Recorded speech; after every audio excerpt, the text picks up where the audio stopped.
And now, only on KGRA Radio, this is the Starborn Connection.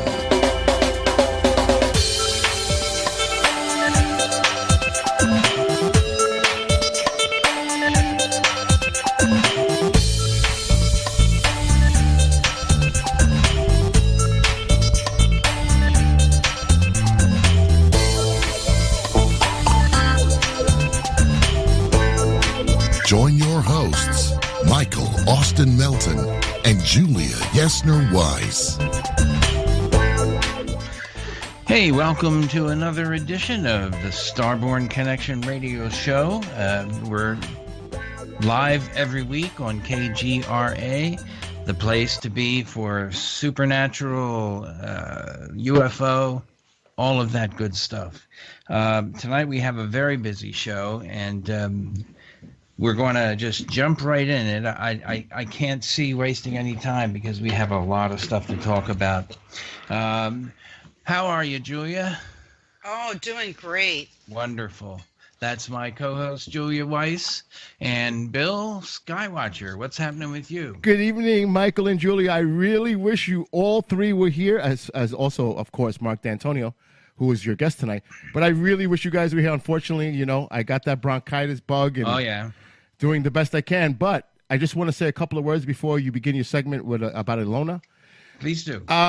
Tomorrow we're going to have the supermoon, and I can't think of a better place to go watch it on YouTube than P&K Space Imaging. Marc appears there on, he goes there occasionally to provide his expertise, and of course Marc does his educational experience on his own channel, Sky 2 Livestream, which is again a remarkable channel. But they're going to be streaming tomorrow night, I'm sure, and I think they're streaming right now and carrying the show. So hello to everybody that's watching on P&K Space Imaging. And hey, howdy, everyone. There you go. Howdy. Welcome to the show. Welcome to the show. I got to be honest, Paul and Keith do, I think, just my opinion, the best lunar planetary stream on YouTube. And then we have Marc, and you know what Marc does. He does the deep astronomy. He does everything. Oh, yeah. And with his expertise as an astronomer, I can't think of a better place to go and really have a great experience. And he's got that great sense of humor as well. And I'm going to be posting a bunch of photographs that Marc provided to me from his observatory at his home. They are stunning. Oh, man, they are. Oh, amazing. And also, a selfless plug about myself. You can also check out my wide field view looking for meteorite activity on Bill NY Skywatcher on YouTube. And you can find all three channels on astroimaginglive.com. Hey, Wow. man. Lots of Beautiful, good stuff. beautiful. Well, you know, I also want to mention that we planned this night to be live up, joining Bill Skywatcher up there for the quote-unquote Skywatch. Yep. So, and illness tripped us up. Bill got sick, and we're hoping that he gets over all this stuff really soon, because I don't think the Starborn Connection can connect at all without him. So, well, it's going to be great. We rescheduled. Hopefully, the both of you, Michael and Julia, as well as Marc D'Antonio, will do this together in maybe springtime. Springtime sounds good. There you go. Yeah. So let's roll on now. Tonight we have reading from Ilona and Ivana Podraska, the sisters from Czechoslovakia, who channel this alien Oli. And every week or every other week or whenever I have a time to get to it and to translate it and make it understandable for not only me but everybody else out there, I bring it up on the air for you guys. I just want to mention first that any kind of statement in here in the readings from the alien, it's not the belief or the understanding of the station nor the people on the show. We're just transferring information from one place to another. It happens to be very fascinating information too. So let me give you a little couple second intro here for Ilona and Ivana Podraska. They're sisters from Czechoslovakia, and they began this project in 1993 when Ivana was contacted by this entity called Oli via spiritism, and they use kind of like a Ouija board device to extract the answers from the ether out there. Now the sisters have witnessed a number of UFO visits, very, very close, some with a lot of people. However, I'm really not sure whether they were abducted at any time. Now, Oli is from the 12th dimension, according to him. And the name of his planet is beyond my scope of spelling and grammatical pronunciation. Being from the 12th dimension, can you imagine the geometry that takes place there? Holy cow. Makes me wonder what it's like, really. Well, anyway, Oli opens up with his customary greeting, Alleluia. Now, tonight we're going to learn about what he knows about the pyramids. Oli opens up with his greeting, and he starts right away answering a question that was posed to him. He said, the pyramids are activated in the universe. The pyramids send a signal, and we'll get to that. They have a geometric space transmission unit, which is one dimension above you. They also include a civilized dimension that works with the old Egyptian ruling classes. Passing this dimension with your dimension will send a beam as a response. And I'm thinking passing might meant to have said pairing the two dimensions. I don't know. It's just an option. I'm not sure if that, we got that. It is a transmitter that has the geometric shape of the pyramid. The Spitz, which must be the name of the transmitter, that's SPITZ, is focused on a special square of metal that the human eye cannot see. Once again, this metal source then transmits the energy of the pyramid into space. The pyramids are also built by demigods. They are from other dimensions. Now, a demigod, for anybody who really does not know what a demigod is, a mythological being who is partly divine and partly human. And they're kind of referred to as inferior deities because they're not, like God. Okay, next paragraph.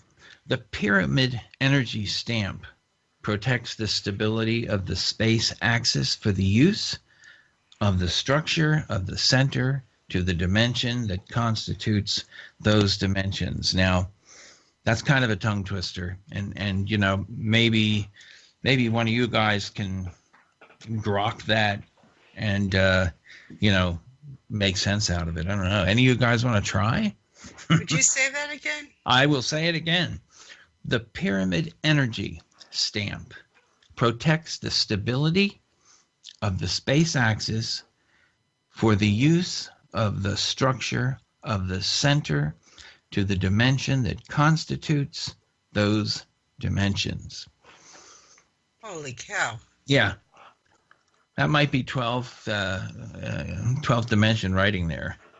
What I'm feeling intuitively is maybe they're talking about, what do you call it? Like stabilizing.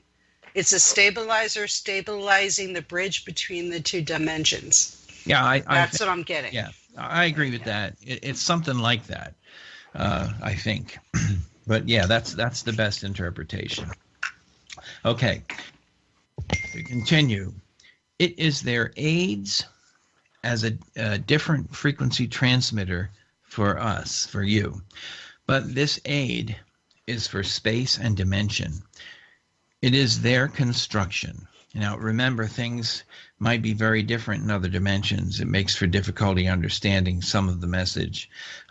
Former demigods, he goes on, developed different tasks for the Egyptian rulers in the pyramid. The Egyptian rulers knew that the gate between the two dimensions would close So they made the metal, which emitted a beam at the edge of the prism, that metal that we were talking about earlier. They are still using their targets to protect the spacious universe. The beam is a green, blue, shining glow into space. The other dimension catches it, and then their devices also record the glow on the pyramid and activates the laws written and hidden in the pyramid again. This dimension has many geometric shapes, and I figured that. Being can you imagine the 12th dimension? Yeah. Geometry. Awesome. My goodness. You'd need a degree just to enter the school. Okay, and it says here that he uses only energy targets in space. Now, this is interesting. This gets pretty interesting from now on. The Nephilim are creators of the pyramids. The Nephilim dimensions belong to them. The Nephilim dimensions enrich these structures with energy agents. Now, the Nephilim are demigods, and they are the teachers of the universe. And axis, path, inclination. The old Egyptians have preserved plates of these drawings, stored in chambers in Egypt in the Sphinx. The demigods, the structure of another body, is their ruler Nephilim. And the Nephilim also have a body in human form. They have wings instead of hands, and they are very thin. And I think he's referring to the wings. Instead of a head, they have an eagle's head. This might be a name, I'm not sure. Sfinga, Sfinga, and we hear about this person later, has a lion's body as an identity as an animal. Its renewal belongs to the Egyptians. She, Sfinga, I think, became the protector of the Egyptians. Now the lion is the universe. The Lord is the Lord. We only make sound like a falcon. He is the guardian of the Sphinx, the Nephilim, and the rulers of the ancient Egyptians. She took over and left their lives in their hands. Now, they were joined together, and the pyramid formation remained activated after the gate of dimensions was closed. I think that's really fascinating that, there's kind of like a hint that maybe there was a way out of this dimension into another dimension via wormhole or whatever, right there in the pyramids. And I think people have been speculating about that for a long time. The beam mentioned earlier, that signal was built just to close the gate of dimensions. And this thing is happening in the universe all the time.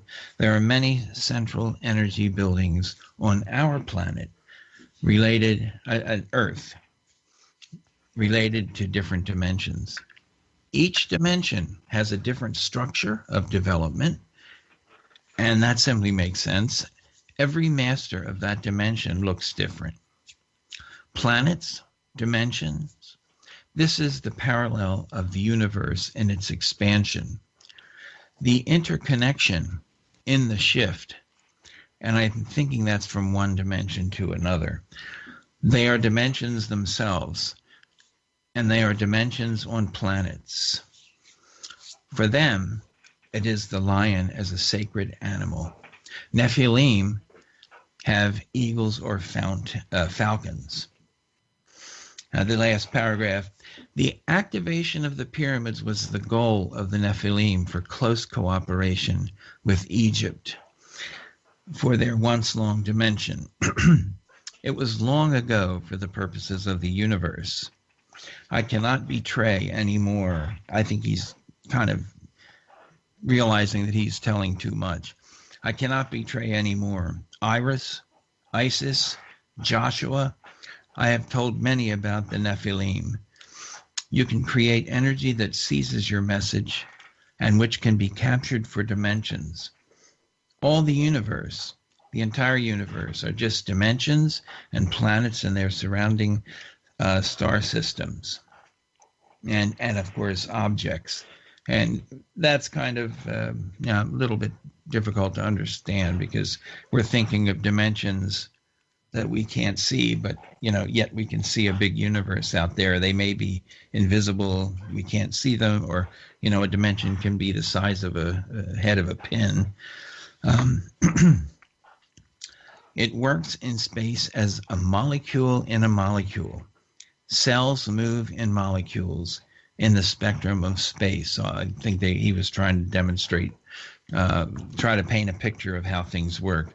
Now, that's all I got to this week because it's very long and very involved. And I'll try to get the last part of this one next week. But, reading it, my eyeballs are spinning. You guys want to take a crack or make a comment or something at yeah, well, it sounds like Isis and Orisis and all those myths from ancient Egypt, it sounds like these were the Nephilim that came down through another dimension to get there to teach the people how to do whatever they did, the farming and all language and all that stuff. And then they were even, like they said, with the pointy heads, it could be some of the pharaohs, like Akhenaten and Nefertiti. So they could have actually started this civilization, helped them out, and then moved, and then left, and then cut off the, transmission. But I wonder though if that transmission can actually happen again. The insides of the pyramids are pretty intact. So I wonder if there's still an invisible kind of thing. It's very, very interesting.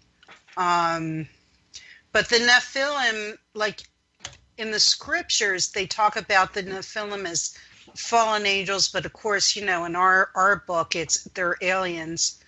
But I think they were more human because didn't they mate with Earth humans? Yes. And now remember, though, they have two bodies. They can I guess, put themselves into one of two bodies.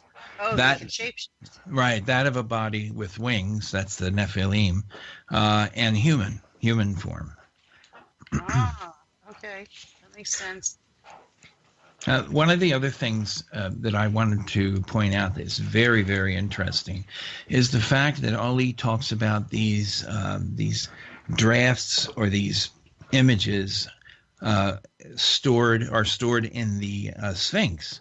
Now, Edgar Casey said, maybe 60, 70 years ago, that there is material from the Library of Alexandria under the right paw, in a chamber. So, there's a couple of things that kind of jive together. Absolutely. Interesting. I was thinking of that, yeah. And Mark, I was wondering if you had an opinion or a thought about that because, it's strange, it's different, but it's kind of cool.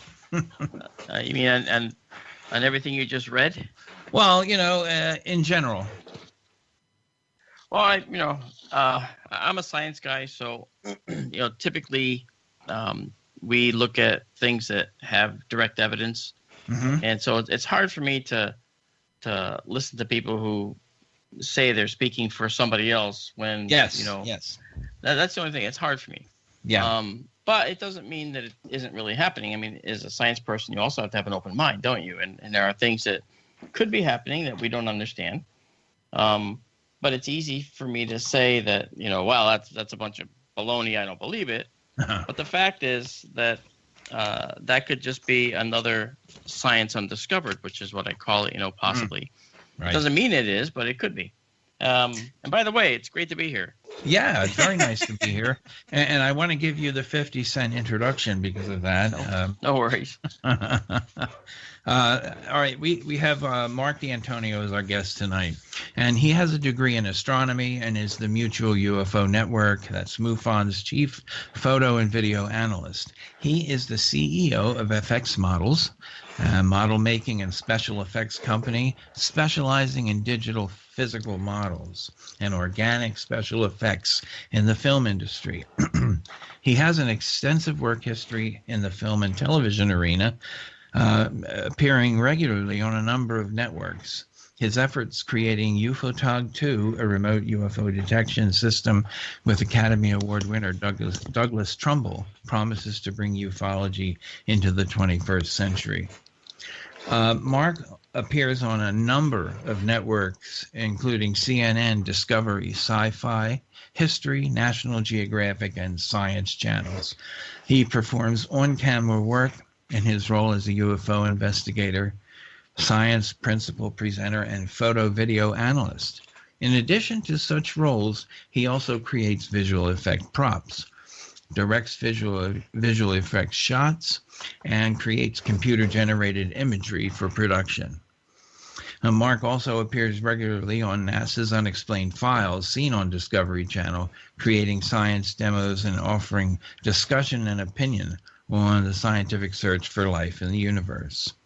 In addition, he also appears regularly on the series What on Earth, a pretty good series too, seeking answers to perplexing Earth mysteries brought to us via Earth orbiting satellites. Currently, Marc and FX Models have teamed up with Academy Award winner and director Douglas Trumbull to create major science fiction films and television series that explore humankind's place in the universe. He has been performing for live audiences since the age of 12 and states that the TV and film industry are far more forgiving than a live audience when things go wrong. I tend to agree. Yes.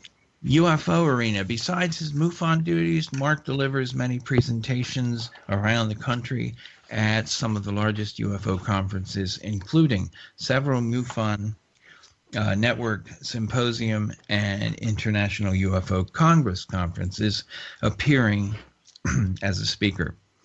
Marc has also put together a team of top U.S. scientists who are working together with UFOTOG pioneer Douglas Trumbull to create a high-end autonomous ground unit, that number of them that can be spread around to search for evidence of extraterrestrial presence, potentially using crowdsourcing methodologies.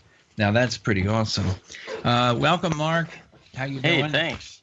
Yeah, it's very, very nice to have you back on. I had a great time last time as well. Hi, Julia. How are you? Great. Good to have you back. You're so exciting. I love all thanks. the stuff. I love all the space stuff. Me too. Me too. I could never get away from it. I've tried, but it just didn't work. No, you can't. You can't. I remember as a kid, I had the Apollo lunar lander. I had the big Apollo rocket and all kinds of stuff. I love that stuff. Yeah, you know what, Michael? I have two of those original model kits in my shop unopened. Oh, boy. I have two of the command and service modules unopened. Oh, jeez. I have a number of those classic kits. The Saturn V rocket stands 4 feet tall when you actually build it. Yeah. I haven't built it because it's all in the box unopened. Yeah. I just had to have them. And I built them as a kid, and of course destroyed them as a kid. I mean, I had to try my own re-entry of the Apollo module when I was a kid. Oh yeah. And yeah, I've done that. Yeah, sure. I ran the torch on it, and for a split second, I saw the flames going around that heat shield, and then all of a sudden, it started to melt. Yeah. And it's that's right. It is plastic, isn't it? Yeah. And I had like this molten styrene blob on the ground. That was my Apollo with the astronauts already painted. Ah, man. Hey, yeah, mine were created and destroyed by, alien animals like dogs. I got to them. That was right. a great way to play with them. I used to have greyhound dogs, actually, a pair of them, and they were known for having these big tails that they would swing back and forth. They're like little whips, you know. They'd hurt you if they're really happy. And I had a model sitting on the table one time, and my male named Tycho, all names, you know, female was Kepler, so you know, astronomers. Nice. Yeah, and Tycho was so excited to see me. He jumped up and tried to lick my face, and his tail wagged, and it's all in slow motion. No, don't hit the model. And then the tail just sweeps it right off the table, cracks it cleanly in half. There goes, you know, the money I spent on it. I actually built it. It cost me, building this beautiful model, about $1,000 to build. Oh man! And there were two $500 segments on the ground when he was done. Jeez. And of course he ran away thinking, "Oh no, I'm gonna get killed." And it's like, and I thought, "Hey, I'm a model maker. I'll just fix it." Oh, what can you do? He was showing you love, you know. Yes, Jeez. He was. How do you argue with that? You know. But anyway, you know, I would just want to thank you guys for having me on. You know, it's great because we're being, I think, simulcast on P&K Space Imaging with my friend Paul, who's down in Miami running those telescopes, and Keith, who's looking in the chat and checking in on us. You know, hey guys, how you doing? You know, that's my shout out to Paul and Keith. You know. Yeah. Show. And then. Yeah, you know, they're great. They're good people, you know, and they help me. They're along with Bill. Who's producing for you, Bill New York Skywatcher. Bill, Paul, and Keith are the reason I'm streaming at all, doing my stream. You know, they convinced me to do it. You know, and I was like, I don't know. And then when I started, I got hooked. It took me about -6 seconds because they were trying to convince me, and I was already thinking, okay, I'm going to do this now. How? Oh yeah. And then it just sort of let it creep up, and then I said, yeah, I'm already there. You sold me on you should, you know, and that's it. The rest of the sentence I didn't hear. I was already making it happen. Well, I'll tell you, Bill does everything well. He is a master of all trades, radio and broadcast. Let me tell you. Yeah. Well, we were all going to be up at his place, right? That's right. Yeah, and then he got come springtime. Yeah. All right, we're going to try it again. But yeah, we'll definitely do it in the spring. And I also want to say a special thanks. From all of us to Amanda Curran, because she does a tremendous job on social media, putting the Facebook sites together, and also she goes on with Marc and helps him with everything there as well. So a special thanks to Amanda as well. Yeah, and I was going to get to that too, Bill, but that's cool. You're right. Amanda's wonderful. Yeah, it's incredible all the things that are going on in your life. I don't think I can maintain that many projects and stay sane. Who says I'm sane? Hey, good point. Yeah. Well, anyway, I know you've been asked this question 1,000 times, but I'm sure there's a handful of people who haven't heard about it. Just how did you acquire a love for UFOs and astronomy? Well, you know, I'll tell you that I do have an answer, and I have been asked a lot, but guess what? I never get tired of sharing the wonder that brought me to this topic and that brought me into this field. When I was a kid, I was outside with my telescope looking, and there's a telescope given to me, by the way, from after I came home from having heart surgery as a 9-year-old boy. Oh, boy. I couldn't do much of anything, so my parents, the chief of the fire department, gave my parents the money to buy me a telescope. Oh, wow. And then the deal was sealed at that point. I knew I was going to be an astronomer. Okay, so I was looking outside with the telescope at some star cluster in the sky, loving it. And all of a sudden, I saw this amazing turquoise and red glow start to appear in the sky. And I saw, for the first time, something in the sky that was so utterly outside of my envelope of understanding that I began to I began to sweat. Okay, as a kid, I was sweating, thinking, oh, what is this thing? What is this? And I immediately thought, could this be a UFO? Could this be something from another world? Right? Well, as it turned out, it was actually a sounding rocket from Wallops Island that was launched. We happened to see it in the sky from Connecticut, where I was. But the wonder, and wanting to know what that was in the sky, that odd anomaly. I didn't even know the word anomaly at that point, okay? But it was just an odd anomaly in the sky, and I had no idea what I was looking at. That hooked me to being someone who has to sleuth out the answers, someone to find figure out what's going on, and hopefully not find an answer. I want to be stumped. I want to be fooled. I want to be unable to explain something in the sky. And that's that wonder, you see, drew me to the whole topic of unidentified flying objects. I mean, I've had experiences in my later years, okay, just a number of years ago that defy, reality to me, and go against my science, and I don't have anything I can do to mitigate that. It happened. I can't explain it, and that's all there is to it. So I accept it as what it was. I don't try to explain it as something else. I just say, this happened. I don't have an explanation for it. My science fails to explain this. That's a good thing, because we have to catch up. We have to let our science catch up, because it will. Oh, yeah. Eventually, eventually our science is going to be able to explain the things we cannot see properly now, cannot understand fully at this moment. And that's something that we should look forward to. I'm not afraid of not having an answer. Okay? Oh, because the hunt goes on. Yeah, but I'm not afraid of not having an answer. I only fear not being able to answer it. That kind of proves that there are other dimensions. Things pop in and out, and they're going somewhere. Well, as a matter of fact, there's a great book out there, okay, and it's called "Solving the UFO Enigma." Now, that book, written by my friend Bob Schroeder, okay, is a book that actually I think he's got it right.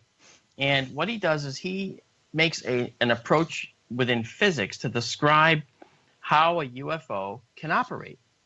If string theory is actual and real, okay, and not just a theory, then there are certain effects that a UFO moving through dimensions will appear to show to us, because we're stuck in our 4 dimensions, X, Y, and Z, moving through time, okay? Now, as that transition from another dimension is made to our dimension, we will see, potentially, a residual trace of this advanced propulsion in operation. Now, what is that residual trace? Well, it's something that I call skid marks, and every 15-year-old kid loves when I say that, okay? But that's what I coined it, and it's stuck, and that's we're sticking with that. We're looking for the skid marks of an alien race using advanced propulsion, okay?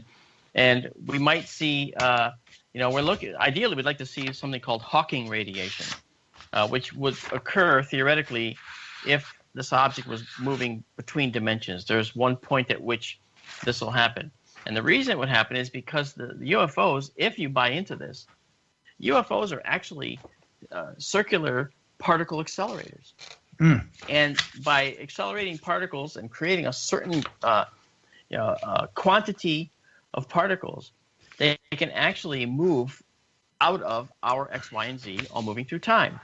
Now, the explanation is a darn sight more complex than that, but the fact of the matter is that if it's real, then this explains almost every single report we see of UFOs disappearing in one spot and reappearing instantly in another, shimmering, fading in and out of visibility, and that type of thing, the unbelievable speeds, okay?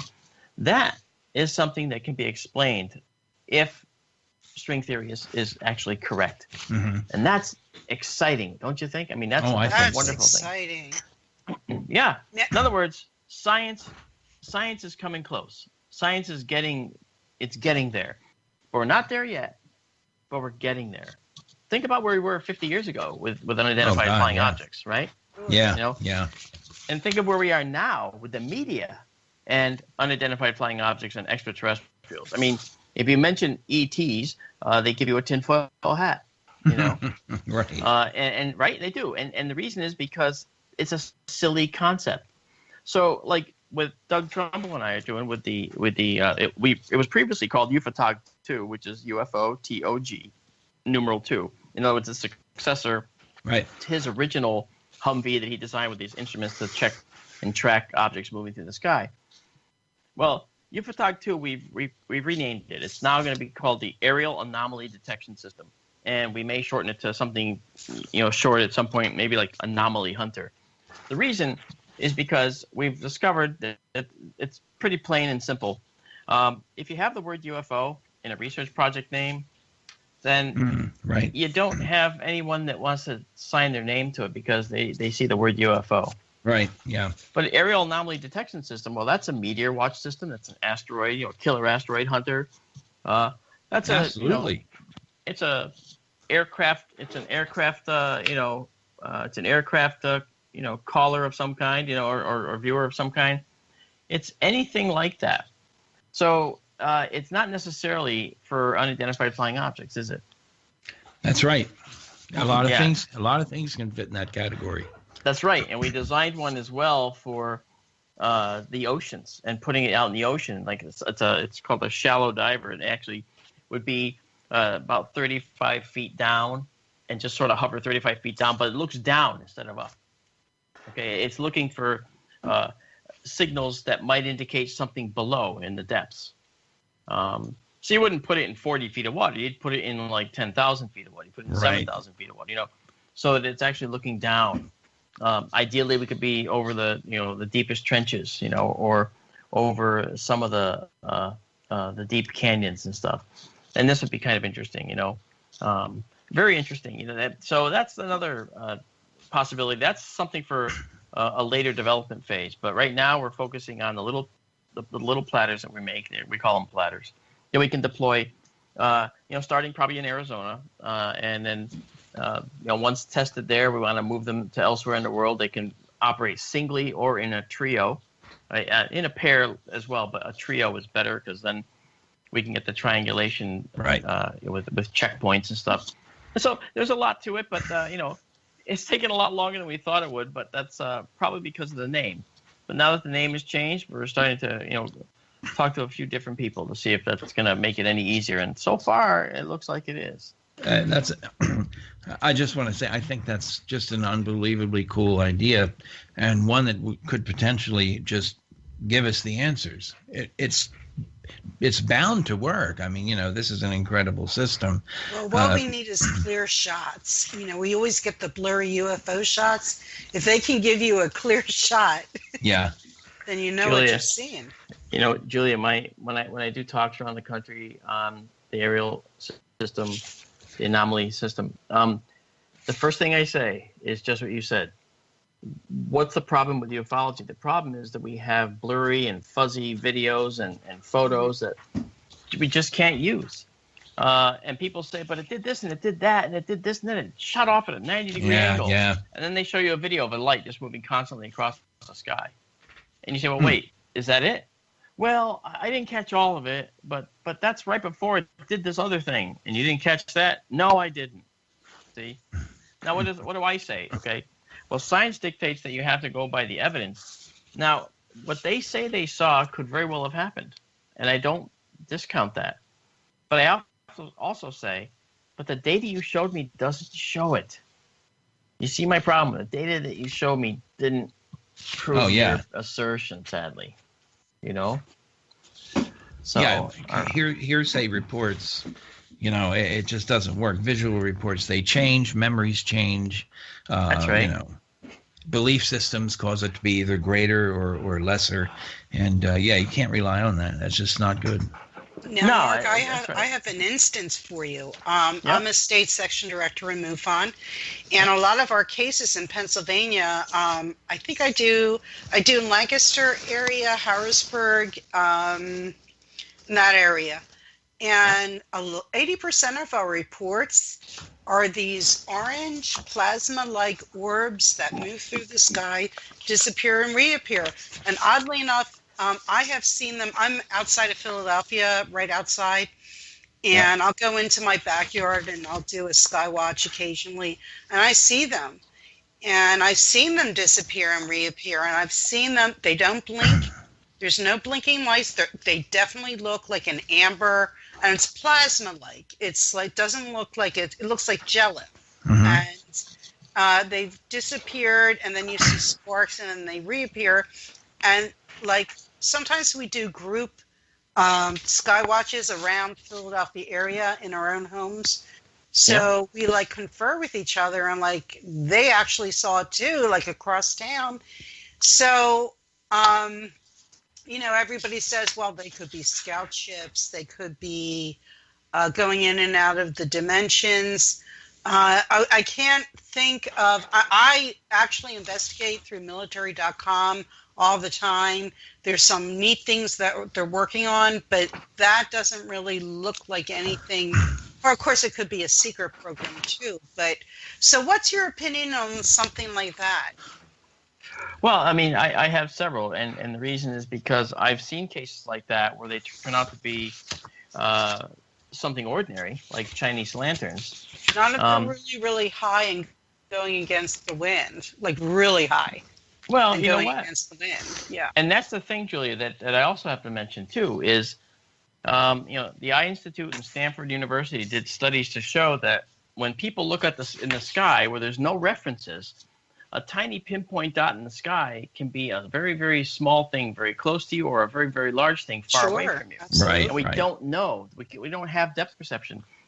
We evolved a pair of eyes that are a couple inches apart, a few inches apart, because we were in our protected areas, our caves and what have you. And our point was that we had to gauge threats to us. And those threats, the things that were the part that was naturally selected to be a success for the human species, was that a threat had to be gauged to be, from a certain distance, so we'd have time to escape. And that distance between our eyes is that arrived at distance that evolution selected naturally as the winner, and because it provided the best adaptation to the mutation that occurred that caused our eyes to be separated by a certain amount. Now, that said, this also fails us when it comes to looking at objects in the sky. We can't gauge distance to objects in the sky unless we know the absolute size of an object because it's ordinary, like a jet. I can see a jet going over, leaving a contrail, and I know it's at 30,000 plus feet.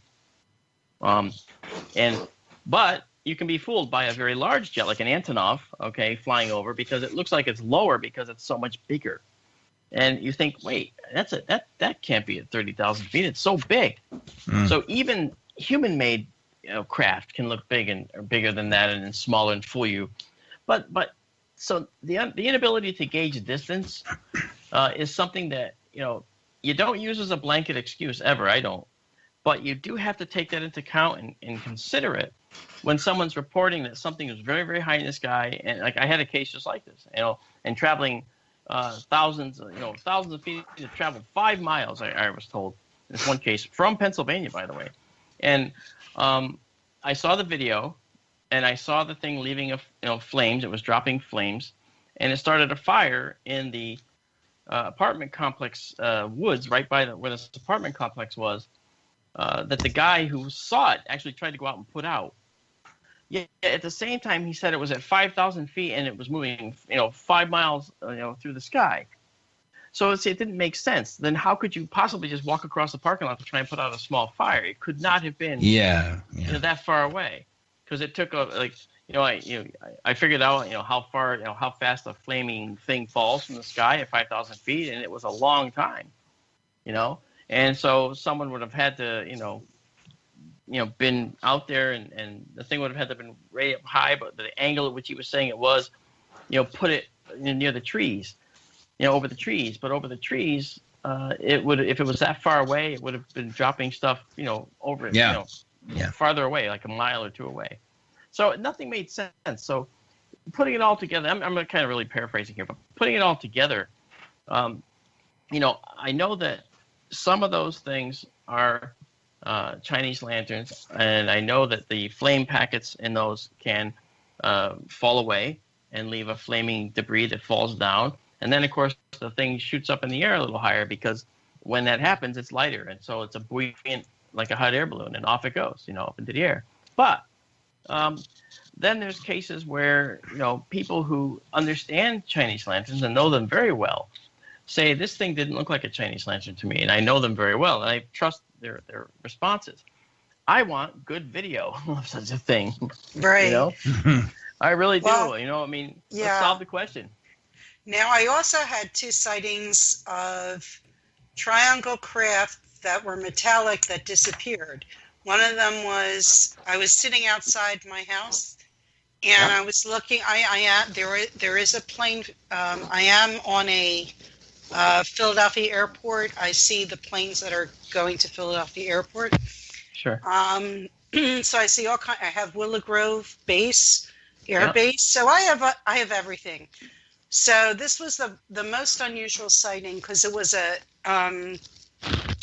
It didn't look like it was real high, but it was a whiter color or a light silver metallic triangle, and I saw it appear, and I saw it disappear, and when it disappeared, it was almost like it went into a vortex. There was like kind of like a, I don't know, like a grayish white kind of thing, and then it disappeared, and the sky was completely.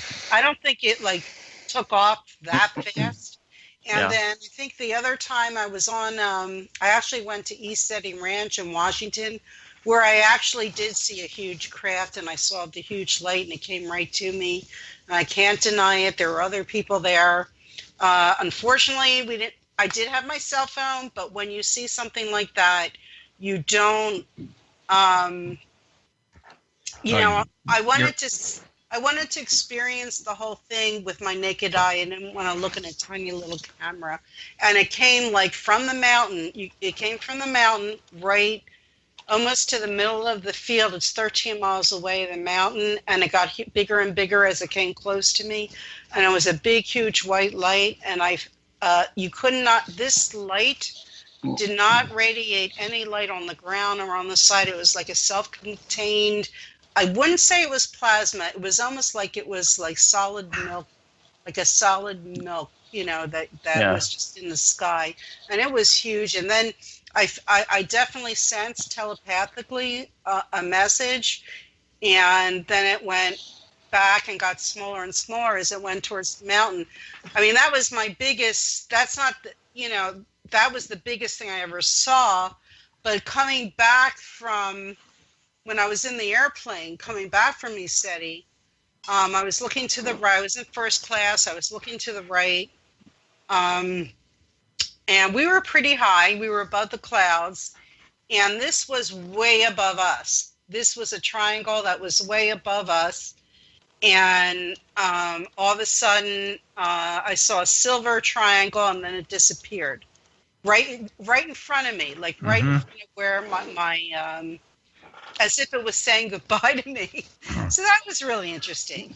That's very cool, and I think it's very interesting. My sister, who doesn't believe in any of these things, she called me at 2:30 in the morning to say that she just watched this triangular thing fly over her house, and it had these orangey lights just like at each corner, and she didn't know anything about these things. Okay, so I think it's pretty cool. I did have one question, and I will come back to triangle, but when would you like to do the first quiz question? Oh, good idea. Good idea. Is that good time? Yeah, let's do it, Bill. Well, Mark, right. Go for it. All right. I But before Mark, yeah, Mark, ahead, I don't Bill. mean to interrupt because you know how I am with you. Yes, I'll chase you right out of the house. But I want to say this question is going to go out for the listeners in KGRA chat room, as well as the P&K Space Imaging chat room members. So the first answer that we get right from either chat will obviously win the trivia question. And Mark will get into the details of what he's been very generous about this. So Mark, tell them the question and tell them what they're going to win. Give them a little idea of what's going on here.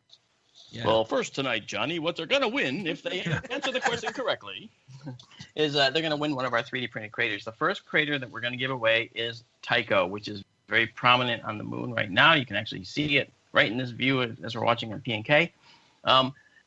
Now we can't. It's going away, but that's okay. The first correct answer wins, and the answer is going to not just be a yes or a no or just a comment. There has to be an explanation. All right, so the first question is this: does an astronaut in orbit around the Earth age differently than someone on Earth? If so, do they age faster or slower? That's the question. And you got to answer that. You can't just say faster or slower. I know have the to answer, say but I'm not going to why. say. Oh no, we You can't have tell to the say answer. why. You have to tell me why. Yeah. Well, you want a crater? You got to answer the question. Yeah, and that's our first question here in this first hour with you, Michael and Julia. Okay. So, Okay. We got somebody in KGRA already. Woo. Wow. Man. John Staines got it right. He said yes, cause of Mark relativity. Go I ahead. gotta He hear got his it. answer. Oh, he has to. You He have got to it. read He his said answer. relativity. John did say it. He got it right. No, but that yes. Okay, we're hinting. Okay, relativity is responsible, but what does that mean? There's more to this answer than just saying relativity. Okay, so you got The to be answer more lies specific. within Okay. relativity. All right. So Well, that was a good try. No, it's okay. He can still get it right if he Oh. just qualifies his answer. Very good. okay. Has to qualify. Look, I'm sorry, I'm a stickler, but look, if you want these craters, you got to work for it. There you go. Hey, this is what you do. You know the right answers. Yeah, well, I know that. I know how this works, but that's okay. I mean, a lot of people have great ideas, even if they're not, fully correct on them. But just because I know astronomy, let me tell you, I've had some people tell me astronomical facts that even I haven't had a clue about because they're just so different from my experience. So, I'm very, very, open to other people's knowledge and so forth. But for the things I know, those are the things I know. But I'm willing to let them change if the science changes. For instance, we didn't ever see gravity waves before, right? Oh yeah, Now, right. We know that gravity is a force that controls a lot of things. It's the reason why the Earth is a sphere. It's the reason why the water doesn't just fall off the sides because it's not, it's being held to the planet. There's a lot of reasons why gravity exists, but we can only calculate its force. We don't really understand the intrinsic nature of gravity itself. All right. Now we understand light. We can reflect it. We can bend it. We can create it. We can turn it on, turn it off. We understand magnetism, electricity. We understand a lot of fundamental forces. We don't understand gravity. And so, when Einstein predicted that gravity waves must exist, he also predicted at the same time we'd never be able to see them. But then again, Einstein was never aware of the capabilities of the Laser Interferometric Gravitational Wave Observatory, LIGO, that we created. I mean, LIGO intercepted gravity waves propagating through our planet from two merging neutron stars, far away. And that's an amazing thing. I mean, to see that, we actually saw that, with these detectors. And so now we know that gravity is in the form of waves, from Einstein, but now we actually have the proof because we actually were able to detect it. See? So what's next? Gravity particles, gravitons, like photons. A photon it basically isn't a real thing. It's sort of a convenient explanation of how light works, right? I mean, that's light is both they say it's a duality. It has a particle nature and a wave nature. A particle of light, so to speak, is called a photon, and the wave of light we see as a wave. We see them in different the wavelengths of different color. Red, orange, yellow, green, blue, indigo, and violet throughout the spectrum. Which, by the way, spells Roy G. Biv. That's another thing if you remember. that lets you know the spectrum. But I mean, so we're learning a little bit as we go. So maybe gravitons will be here at some point. We'll understand them, and then if we can learn how to reflect gravity, like we can reflect light, guess what we've got? Anti-gravity. There you go. That's right. Wow. Wow. I mean, that's a little thing. See, so this is where I go with my tortured mind. I want to find where all the stuff that is going to come to fruition.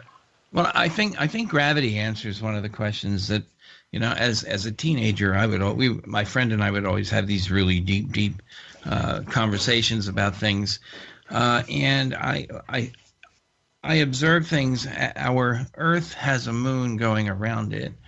Planets are going around the sun. The sun is going around the galaxy, and the galaxy is traveling maybe around something, and that kind of symmetry it runs through everything. So perhaps gravity is the perpetrator there. Very likely is. Okay. Now you mentioned symmetry. There's another great thing. Now if we look at the symmetry that we see in nature, all right, we find, we think about, are there other races of beings out there? Are there other, extraterrestrial life out there? I personally think there are. Mm-hmm. In fact, that's the title of my book, The Populated Universe. I believe that the universe is populated with a lot of different civilizations at various levels of development. Mm-hmm. If you think about it, the Earth is 4.5 billion years old, and the galaxy is older than that, and the universe is older than that still. I mean, the universe is 13.8 billion years of age, and the particular place we have in the history of the universe is that we came along after 2/3 of the universe had already existed. Okay, we didn't even exist before 4.5 billion years ago, and the fact that we're here now tells me that perhaps, and this is borne out in the work that we see out there, the research, there's a sliding window of planetary formation around these other stars. In other words, there are planets we've seen that have survived the death of their star. There's planets we see just forming now, and there's planets in the middle of their lives like ours, all right? And so maybe that's happened all along, and maybe a civilization like ours came along at some other point, even before the Earth existed, even before the sun became a star. There was billions of years, 9+ billions of years that could occur, and that did occur before the Earth even came along. So the fact is, there could be an advanced civilization out there. The thing is, as human beings, we cannot fathom this concept and put it into a framework that makes us feel comfy. Because we can't even think about what happened before the Earth, because we can't even tell what happened when the Earth was formed, really. We know that it formed. We have theories. See, so we're in our infancy right here, as a civilization. But, it's interesting to think that, 4 million years ago, Australopithecus africanus, Lucy, was walking as a bipedal being, in Olduvai Gorge, all right? And that was the precursor to all the species of hominids that came after, including us, Homo sapiens sapiens. And by the time we came along, I mean, our written history is around 50 to 60,000 years old or so, maybe 12,000 if you go to different people, okay? But our written history is a few tens of thousands of years of age. And in that time, we can already see possibilities for traveling interstellar using a ship that has a warp drive, like the Star Trek fame. But it turns out that the warp drive is actually something that has some meat to it. There's something to it. It used to require a lot of energy. Now it doesn't. They've actually figured out a way to design the ship to generate a warp bubble, so to speak. Yeah. It doesn't require a tremendous amount of energy. So, and we're only, that's after, a few thousand years of a written history that this species on the Earth called humans has had, And if string theory is right, we already see on our distant horizon the possibility that we can actually punch out of our dimensional space and punch in anywhere else in the universe. Wow, that's because amazing. When we punch out, yes, right. When we punch out, we can end up in a place that's sort of out in the middle of everything, and then just have entry points back into the universe wherever we want.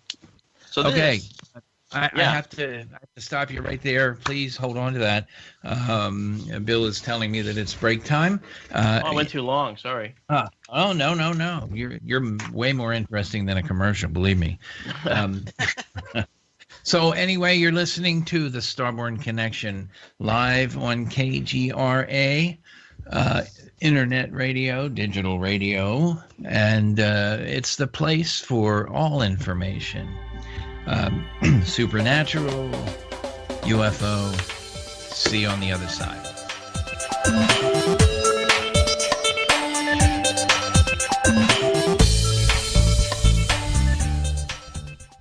Does extraterrestrial life exist? Has Earth been visited by intelligences from other worlds? The answers to these questions await you on the MUFON Cruise. This January 6th through 11th, 2018, Spend 5 nights aboard Royal Caribbean's Brilliance of the Seas and enjoy dinners and private lectures with speakers including legendary physicist and researcher Stanton Friedman, as well as researchers Kathleen Martin, Chase Kletzky, and MUFON investigators Tony Angiola and Ben Moss, and an exclusive Cozumel Island tour and beach day at Playa Mia.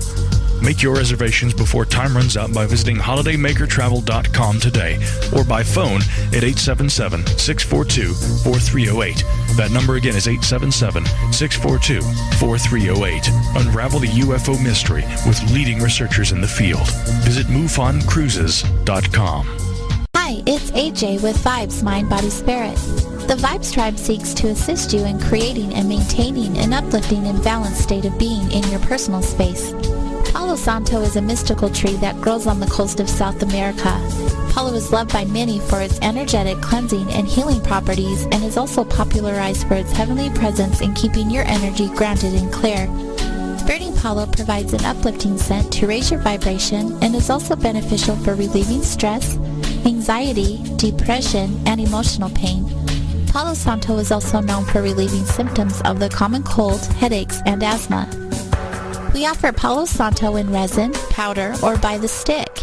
Go to onlinevibes.com for all of your vibration elevation needs and receive a free stick of Palo Santo with any online purchase over $25. Shop onlinevibes.com, that's onlinevibez.com, and get your vibes on today. For years, the KGRA digital broadcast station has been your contact for live UFO paranormal talk radio worldwide, bringing you the top names in research and investigations 7 nights a week. Our listeners connect to the KGRA on various platforms like TalkStream Live, TuneIn, Spreaker, iTunes, iHeartRadio, and many more. Now, you can stream your favorite paranormal talk radio shows with our new fully integrated custom KGRA mobile apps for Android and iPhones. Listen to your favorite paranormal talk shows from any mobile device 24/7, free with smartphone or tablet. Utilize custom features to access news, show pages, archives, contests, events, and live interactive chat rooms. Set show notification alerts and never miss your favorite live programs. All free and available to download in Google Play or the iTunes App Store. You listen to us, and we listen to you. And so does the CIA. KGRAradio.com.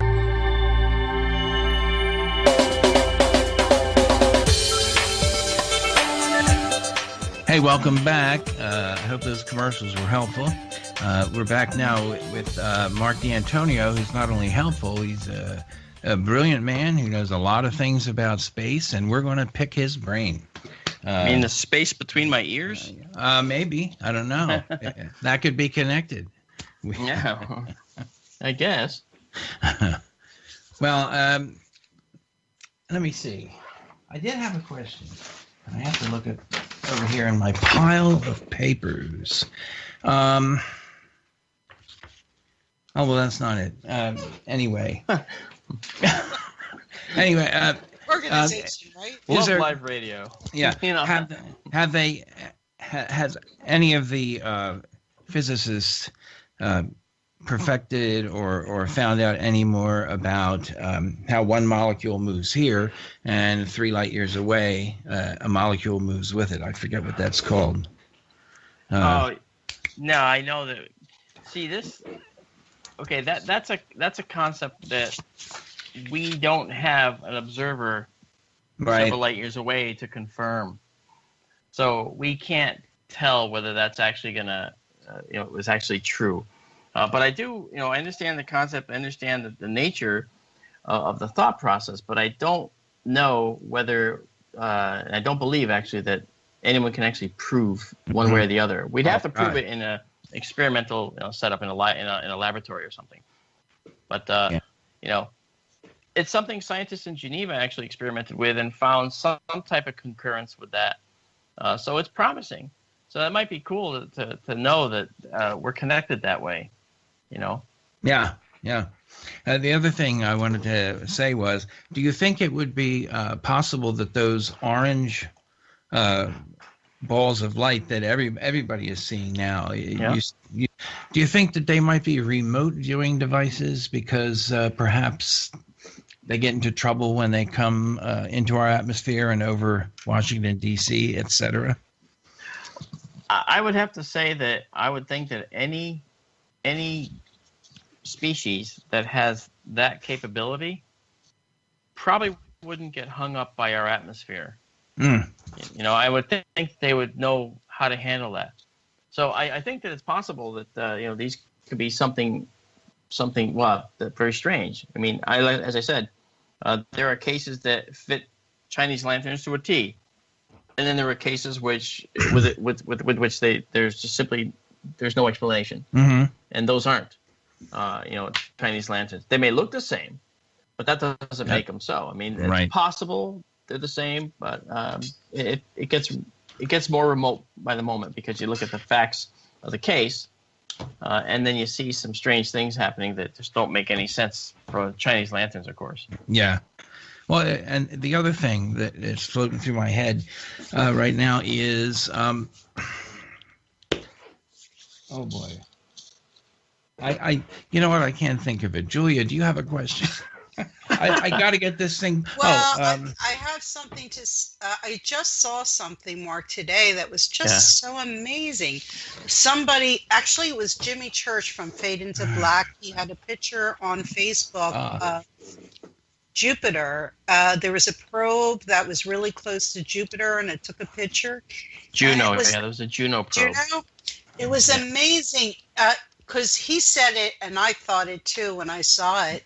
It was so close. You know how when you're far away from Jupiter and all the pictures show all the pink and all the different colors and the greens?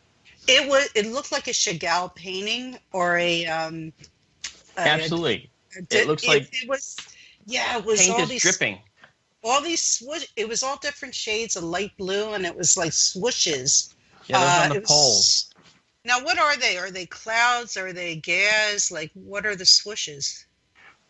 All of the above. I mean, what they are is there's actually some impurities in Jupiter's atmosphere. Keep this in mind. Jupiter is mostly hydrogen, believe it or not. Had it had 80 times more mass, then it could be a brown dwarf or a small star. But it needs 80 times the mass, and that's actually fairly significant.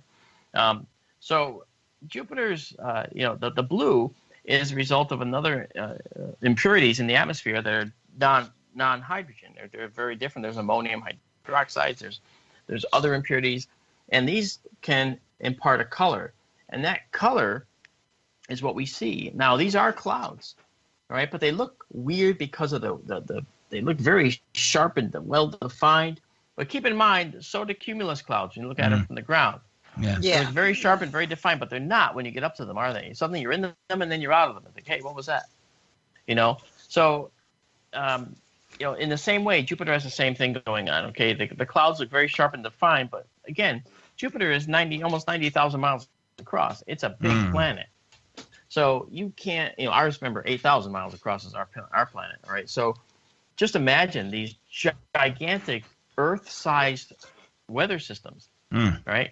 Like the great red spot on Jupiter, Earth could fit inside of that.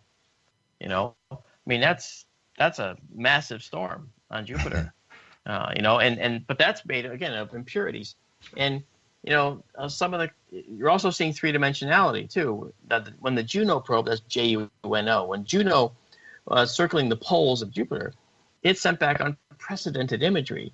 And we noticed that the North Pole of Jupiter had this brilliant blue coloring in the cloud bands, right? And we noticed that the other, there's bands and there's zones. They call them different things on Jupiter. But the cloud bands on Jupiter, all right, those bands were beautifully defined. The zones were beautifully defined. And the thing that's interesting is those bands and zones are separated by wind streams moving in opposite directions. So it's just amazing. Yeah, it is. It it's really like is. How all these different weather systems workings, and they're like the biggest weather systems in the universe. Well, in our you don't want to be in that yeah. hurricane. No. Good grief. No, the cloud tops in Jupiter are moving in an average of around 300 miles an hour. Yeah. It's We're not talking, light and easy, I remembered my question. All right, Awesome. Michael, before Okay, you get yeah. to your question, don't lose your question. But No, I can. I've got to just bring this up because John Staines now says, and I got to see it from Mark, mass determines gravity, which is why time slows down as we move from Earth. Mass determines gravity? Yes. Which is And why now the rest of it was? Which is why time slow as we move Earth. Greater the mass, the faster you move. I guess. You mean in orbit? Well, I guess because he mentioned the relativity first. That wasn't, that was a short answer. He did mention that earlier. So he's talking about mass now. I'm kind of leaning. I mean, this is your call, but from what he's. I'm leaning toward the fact that he's. Read the last part of that sentence again. His last sentence for the last thing he said. Okay, hold on. Let me go back up. All right, this is what he wrote. Mass determines gravity, which is why time slows as we move from Earth. Okay, stop right there. Which is why time slows as we move from Earth. So he's saying that, to answer my question, is he saying that an astronaut experiences time moving slower than someone on Earth? I'm just reading to you what he wrote. Because if he says time slows as we move from Earth, that's suggesting that the astronaut experiences slower moving time. Is that what he's trying to say? I'm just basing it on what I read. I mean, okay. I'm kind of thinking he's kind of trying to. I think he understands what you were trying to say. I mean, he mentioned relativity, and I guess I told him, what you said. I don't think that's Mark wants more specific. You heard what he said on the air. I kind of think. I mean, I'm not trying to be biased, but I'm kind of leaning that I think he knows what you meant. Well, he might know what I meant, but he's not saying the right things, Bill. Okay, so then. I can't give him that as a positive answer, Okay. frankly. I think it's just, when do I give the answer? When we get a winner, right? Yeah, That's we a have good to wait. idea. We have to wait till we get a winner. All right. Okay. What if that doesn't happen? I mean, that was a major hint, so maybe he'll clarify. Give 2 craters. Yeah. At least one. They'll get the second one, though. Look, hey, there's a case. There's a case where, you may not get the right answer. I mean, how many times do people win the lottery? Not every time, right? Right. We didn't have a lotto winner this week. Oh well, let's just give it away for fun. Okay, you got to get the right numbers. Well, you got to get the right answer here. And the problem was with what he said. Mass creates gravity, or mass is responsible for gravity, and therefore that's why time slows as we move away from Earth. Is that what he's saying? That is not the right answer. Okay. Okay. Now, since we're speaking on these 3D prints, and you can go on Facebook and you can find them on the FX Models Planetary Replica Division. That's on Facebook, yeah. Yep. Now, where do you? I mean, these are actual scaled down models, 3D prints of these surface features, whether it's on the moon or on Mars. And where do you gather the data for these? Well, I actually get the data directly from the space probes, the output from the probes, and this is made available on the USGS servers. And there's some. If you want to look at the actual data, it's a process. You can download the data to make this map to show you this crater in the different heights. But then you got to play with it and work it for a while. You've got to actually do a lot of work to actually get it into a printable format. So I do that. And the folks at the USGS have been very helpful, very good to me, and have actually given me imagery for the entire moon. I can actually do the north and south pole of the moon as well as the central moon. And then I can have all of Mars is available, almost all of Mars. Pluto was available to the extent that the New Horizons probe saw it. And Mercury is available, believe it or not, in parts, although the data is not as high res. Ceres, the dwarf planet Ceres, is you can get that too. We've got a bunch of craters from Ceres that we can do because there was the Dawn probe went there. So there's a lot of different things, So as it goes, there's a lot of these craters we print, and we actually paint them accurately and correctly. Now, I've painted a number of them, and I've given our painters instructions on how to paint them exactly correctly.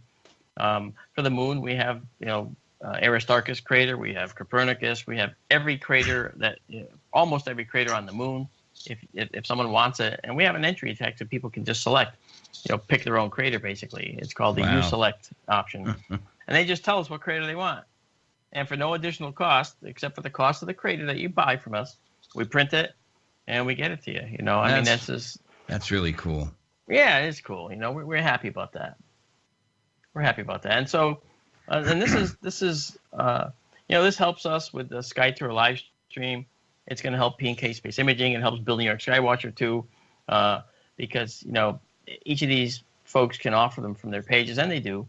And we'll be able to print up craters on demand as well. So that's pretty cool. That really is. Yeah. So if anyone has any questions about that, I'll be happy to answer that. So that's our focus. We've actually done that, and we want to give away 2 tonight to lucky listeners who actually answer the questions. I know you shouldn't have to work for it, but it's better than saying the first caller wins, that kind of thing. 'Cause I'd rather the first person who is really thinking and doing a good job and figures this stuff out. I don't care if they Google it, but I didn't make anything that can be Googled that easily, so. Yeah. And I kind of botched it up myself by kind of confusing it, but Mark does want that specific phrasing terminology. But it just has to be close, but it has to be close enough. Yeah. But it has to be close, and then once it's there, that crater goes away, and we can move on to the second one we want to give away. There you go. And we're not moving on until we get an answer for the first one. So. All right. Oh, no, we're going to give the question when Michael wants us to give, and Michael and Julie want me to give the second question. Mm-hmm. But, we can have 2 floating out there, and there could be 2 answers that never I get think 11:30 we should ask the second question. Maybe so 11:30 is people good. have time Yeah. to... Now, Mark, I just want to throw one more thing about these prints. Now, they come in different sizes. Obviously, due to the different sizes, they may, the price may vary.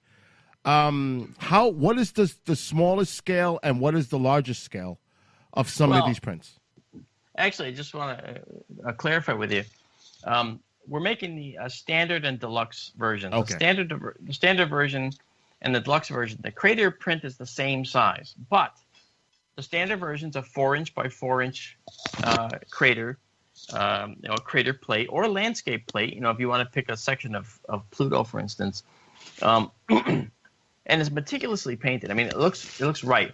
On Pluto, it's mostly white areas with this beautiful reddish brown colorant that's in there from the impurities in Pluto's surface, and the nitrogen ice is there. And then for the moon, the moon is not gray. The moon is not just dark gray and light gray. The moon is got some brown. The moon has some gray. The rays are various colors. Believe it or not, they're not just all gray. Isn't it pink and blue? Aren't there places that look pink and blue, kind of light blue, or? Well, actually, there are colors. If you look at the Lunar Reconnaissance Orbiter website and go to the Quick Map, that's LRO Quick Map. You look that up. It's run by the University or Arizona State University. They actually have a zoomable map of the moon that you can look at if you wanted to go searching for different craters. And if you look closely, you can actually see the different colors because it's not a black and white map. It's a color map that you can use. And the color map shows there's browns, whites, grays of various shades, and different colors. I haven't seen any pink or blue. But I do know that pink and blue tend to be optical artifacts, so I got to be careful about whether pink or blue might not just be something from the coatings and the lenses taking the picture. Oh, Right. I mean, it could be. I'm not sure. I mean, it could also be, for instance, if they do things, something called the M3 spectra, where they actually look at the different mineral content on the moon based on the spectrum of this material as reflected in its light, then you do see some different things. You do see different colors, but that's an artificial color just to help you see the differences. Is there iron on the moon? Yep, there's iron. Yeah. So then you would see maybe some red spots. Or, I don't know if it depends on how they color it. Yeah, I mean, iron could be colored a totally different thing. They can color iron, green. All right. Right. I think he finally got it right. Yay! I think John kind of recalibrated his answer, and I got to read it off to Mark because I'm not saying anything. All right. Let's hear it. Let's hear it. Mass increases, time passes slower. That's why people on Earth age slower than astronauts. We have a winner. Yes, Yay! that's right. So it's Nice John, job, John. Staines in KGRA chat. Now, for the listeners out there, you need to be either at kgraradio.com/chat in the chat room or on YouTube. If you go to P&K Space Imaging, and in that chat room as well, they are participating. So Mark's going to ask a question in a few minutes. So stand by in either chat room for the answer, and whoever gets it right will win the second question that Mark's going to, like I mentioned, ask in a few minutes. Okay. And I will do so. Yeah. Can I ask my question, guys? Yeah. Yes. I finally I've been have it down. patiently waiting for you to finally get to it. You because remember? Oh, Bill was so rudely interrupting you. It's all right. It's all right. Anyway, you know how science today we're looking for the Goldilocks zone, looking for Earth that we could possibly someday populate and leave this guy behind here. Yeah. Now, that assumes that all life is based on carbon, which we all are. And I'm wondering if anybody is doing research looking for life based on other elements like silicon or something else. Does anybody consider that as a possibility?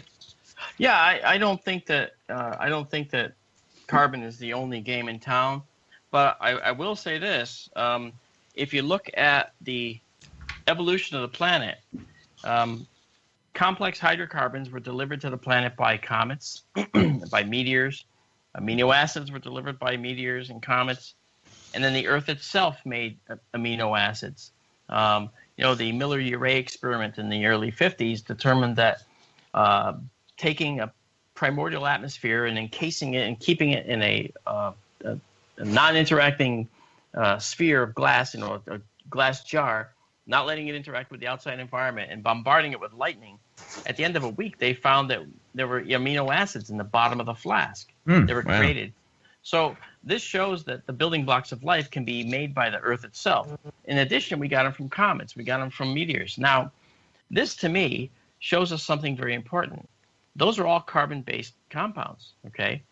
And that shows me that the universe provides a template for carbon-based life, whether you want to call it a template or whatever you want to call it. It's a combination of materials delivered by the universe itself and by the planets in formation that lend toward the say predisposition of a planet to becoming, say, carbon-based. All right, because those components are being brought to us in so many different ways. Now, there's other potential mechanisms that could bring a different form of life, potentially, but that still remains to be seen. Don't forget, we're the only template we have. Mm-hmm, that's right. That's right. We're the only template we have. I will say this: another interesting thing that the universe, provides automatically, apparently, is symmetry, bilateral symmetry of the beings. We have 2 eyes, 2 arms, 2 legs. Okay, and 10 fingers, 10 toes. I mean, and that's just not us. All the animals in the animal kingdom have this symmetry, all right? And that's something from the smaller multi-celled creatures to the largest.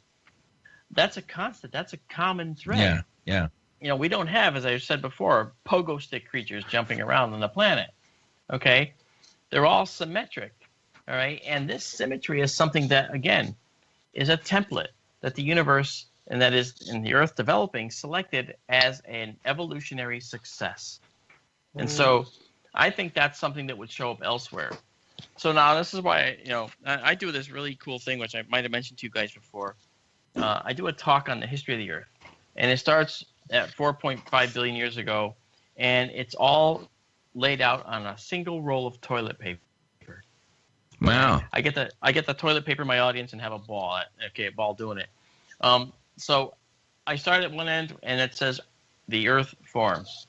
All right, and then a few sheets later, the Earth gives birth to the Moon, and then a lot of time passes before we see the first bacterial life, cyanobacteria that were like 3.3 billion years ago. Mm-hmm. And then more time passes before we see that the atmosphere has become less loaded with carbon dioxide. We see the oceans have formed, and the reason I'm telling you this is because we're seeing how life makes its way, and the symmetry evolves throughout the history of the whole Earth, the whole planet. And then we see at the very end of this whole thing, which is 117 feet long, okay? And I go right around the audience with this thing. I go out in the audience. I don't go behind the podium. It drives the video guys crazy. And when I get to the very end, they notice that near the end, about 4 feet from the end, we start to see an explosion of life. And I say, you see this explosion of symmetric life forms all the way up until here today. This little tiny end of the sheet is us in this room today, all right? And a line the width of a pencil is actually a very, very fine pencil line, is the time from ancient Sumer to present day, okay? 6,500 years, okay? And that's something that, makes people realize, wow, this planet has all these symmetric life forms that formed over the course of its existence, but only near the end, okay, we say the end, okay, the last several 100 million years, did these explosions of life occur. And when you look at the place where dinosaurs are on that scale, dinosaurs are just under 2 feet away from where we are in this room. Yeah. And when people hear that, they realize, wow, dinosaurs are recent history, not ancient history, as far as the planet's concerned. See, again, it goes to how we experience time and how time passes for us. We think of 200 million years as, that's way long ago. Yeah, for humans. It's a drop in the bucket for the scope of time. That's exactly right. And so, people love the toilet paper analogy, so much so that I actually had to remake it on a much sturdier roll. I mean, it's like a 6-ply that I'm using now, but it's all drawn out on there, in full detail. So it's pretty cool. And this points out, the symmetry of the life forms, the symmetry of life, the explosions of life, while making it clear how the planet Earth, in its long existence, has actually had life on it for a fairly short amount of time. That is life of any developmental capability. And lest we forget, had we not had the extinction events that we had on this planet, and there were 3 major extinction events. Technically, you could say there's 5, but 2 of those were changes in the amount of diversity of the species, and there was a narrow bottleneck of diversity at 2 points. So effectively, that was sort of like an extinction. So let's just say, 5 extinction events, where in the worst case, 95 to 98% of all life forms were destroyed. Now, had that not happened, had we had no extinction events, then we wouldn't be here today looking the same way we do now, okay? We would still probably be symmetric, but we wouldn't be looking the same way. We wouldn't be probably in these skins. We wouldn't have these eyes. We wouldn't have these bodies. It'd be a very different thing. Maybe if intelligence came about at all, it might have been a very different look. Maybe we'd look like little moles or shrews, or maybe we would be reptilian in some form. Maybe the people that see reptilian species are seeing, if they exist, they're seeing creatures that developed in a planet that never saw the death of a dinosaur if a dinosaur was a universal template, which we don't even know. So there's so many questions, and this is part of the allure, isn't it? This whole science. It really is, yeah. Yeah, seeking answers. Really cool.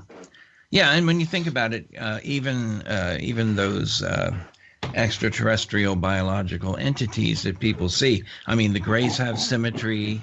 Yep. You know, the reptiles have symmetry.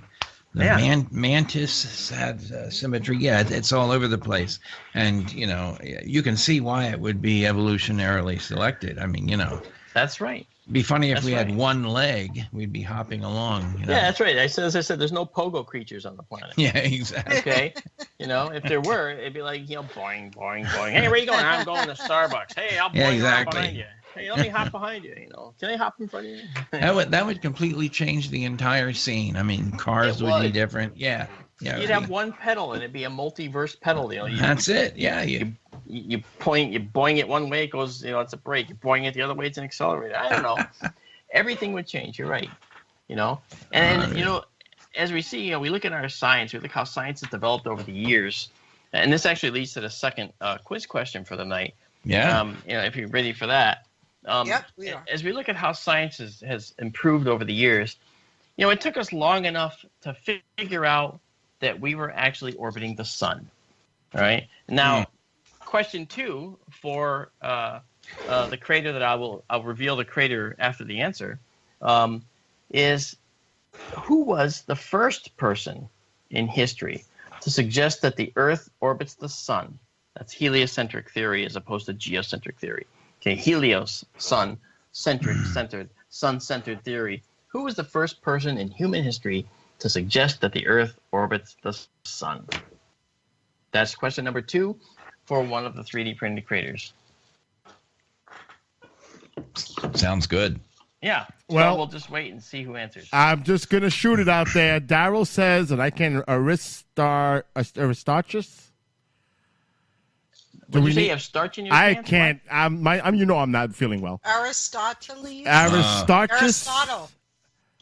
Is that it? Did you say Daryl said Aristarchus? Aristarchus. So is that how you pronounce it? Aristarchus with a C.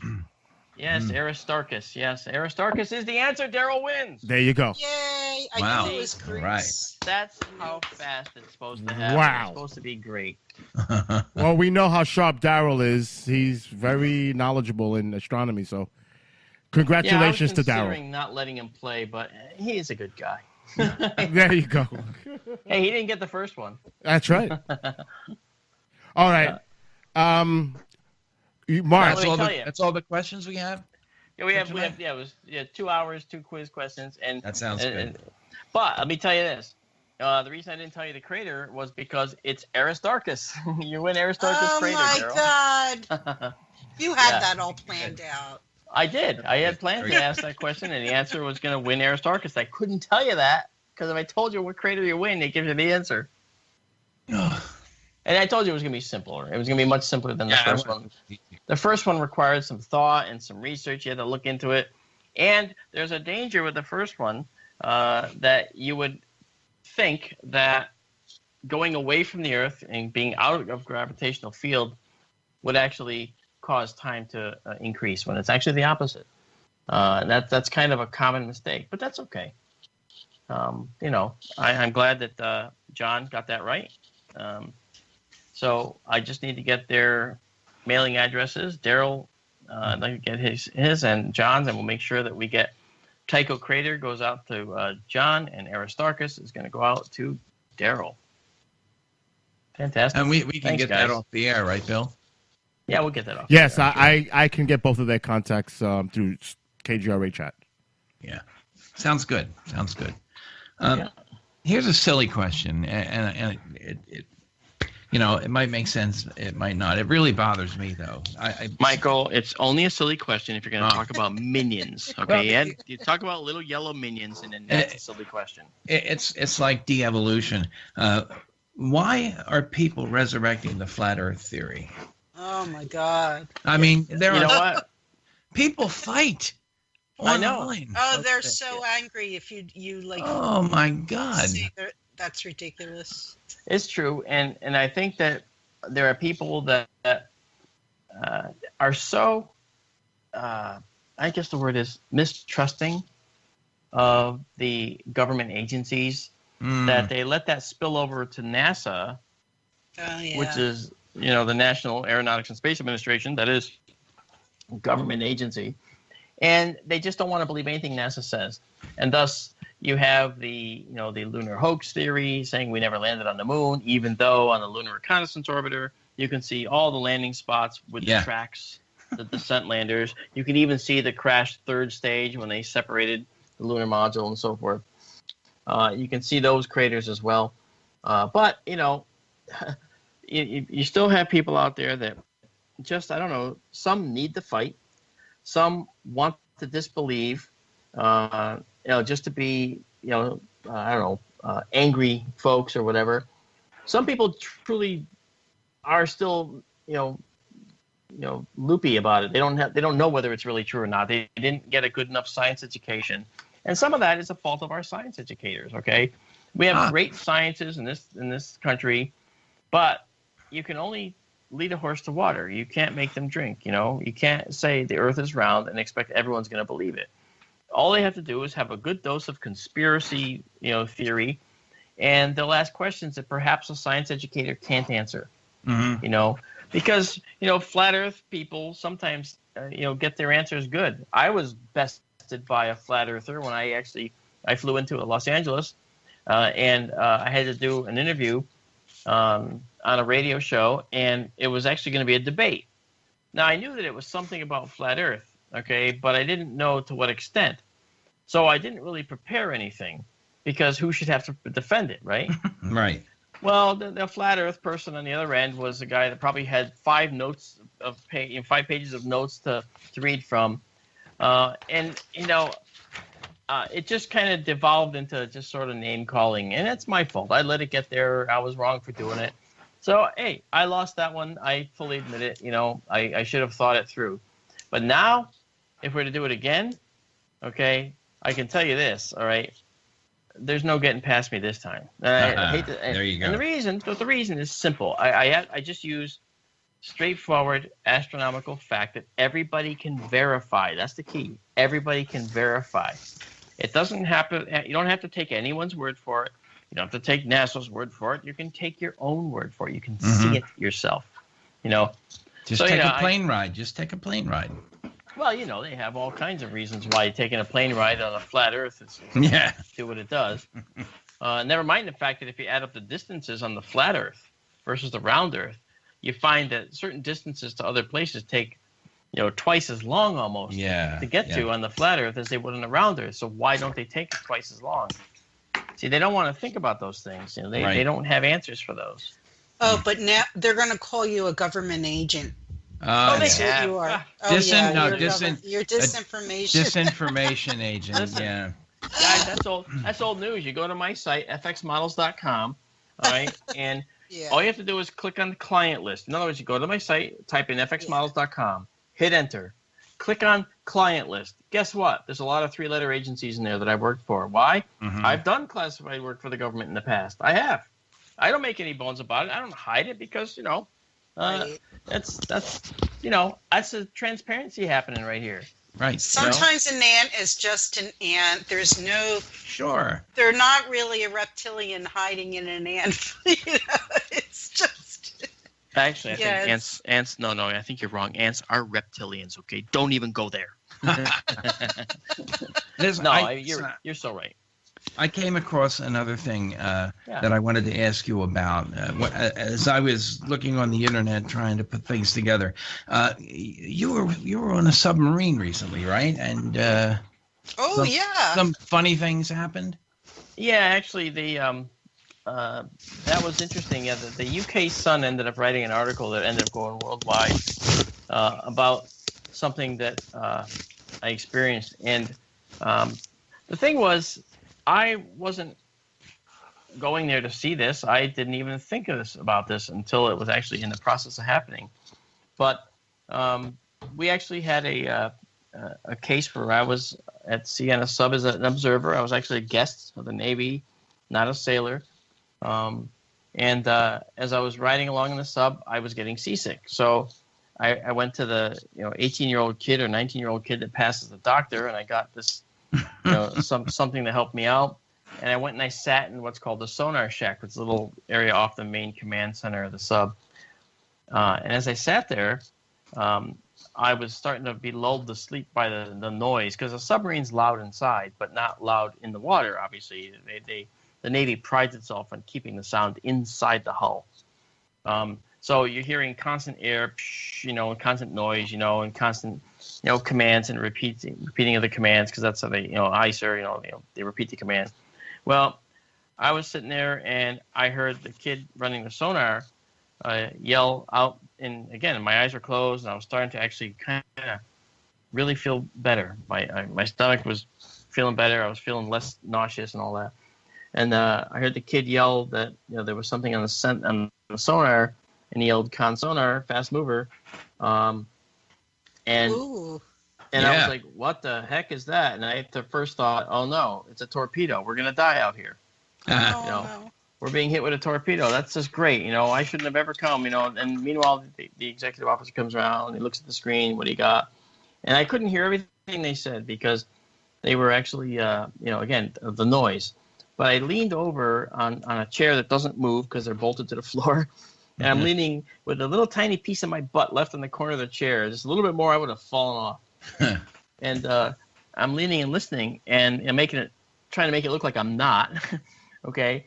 And the executive officer says, how long, how far away is that?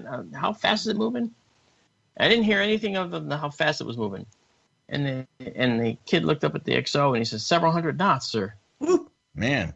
And the XO looks at the screen and says, "Okay," and they confirmed it. And then the kid kind of says, I heard him say, "What do I do?" And he might have said something like, whatever. And then the executive officer says, "Log it and dog it." Log it and dog it. So log it, write it down, take note of it, and then get rid of it. So that's what he did. Now, a few years later, I had an occasion to work for the Joint Chiefs, and as anyone can find by looking at my website. Okay, and when I did, I actually made friends with someone very, very high up in the Navy, and I can't stress enough, very high up. And I was in this particular individual's living room at his house, and it was just him and I. And I asked him, I said, "What can you tell me about the Fast Mover program?" And he looked at me, smiled, and he says, "I can't talk about that program, Mark. I'm sorry." And that says it all. He confirmed it. Absolutely. Without saying a word. Underground UFO. Underwater, yeah. Underwater base. Something. Right. Something going on. That's right. A whale doesn't go that fast, does it? 200 knots? Well, no, 700 knots. Several hundred. Several hundred. He didn't say 700. He said several hundred. I think NASCAR goes several hundred miles an hour, so yeah. Well, at the fastest. And the thing is, okay, got to keep in mind, okay, several hundred knots to me means, it's probably if it's something that humans made, the only thing that could be is the Russian torpedo called a Skval. But the Skval is a torpedo that goes, it's a steam torpedo. It actually turns the ocean to steam in front of it. Wow. As it's going through the water. It pretty much goes in a straight line, and it's the loudest thing in the ocean. And this was a tiny little bead of line that was developing. So it wasn't a Skval torpedo, not even a one far away, because it'd be very, very broad line, and it wasn't at all. It was very, very tiny. So, I don't know. I don't know what that's, what it was. Nobody does, but I do know that it's something that they didn't understand, and I think that's why they're hidden. And I wouldn't have said a word about any of this if the Russians didn't already come out and talk about it. Yeah. There was a guy at a conference, a guy that, in fact, his whole talk was Russian USOs, unknown submerged objects. And he brought this up, and he said this, and I was like, wow, I really want to talk about this. I think that this is something important because now that'll even the playing field. We're all seeing these things. So I'm sure the Chinese have. I'm sure that the Koreas have. I'm sure that the Australians have. And I'm sure we'll see this. We'll hear this at some point in the future. But I don't know what it all means. I really don't know what they are, other than they're not human. And they're certainly not biological unless there's some life form that has managed to figure out how to pass through the ocean at that kind of speed. I mean, Yeah. An alien race that has control of interstellar travel and dimensional travel, maybe it just shift a little bit out of our dimensions, all right, and thus not be constrained by the physicality of water, and so they can move, and maybe they're visible, and that's why they do it underwater, perhaps. I mean, these are only theories. I don't know.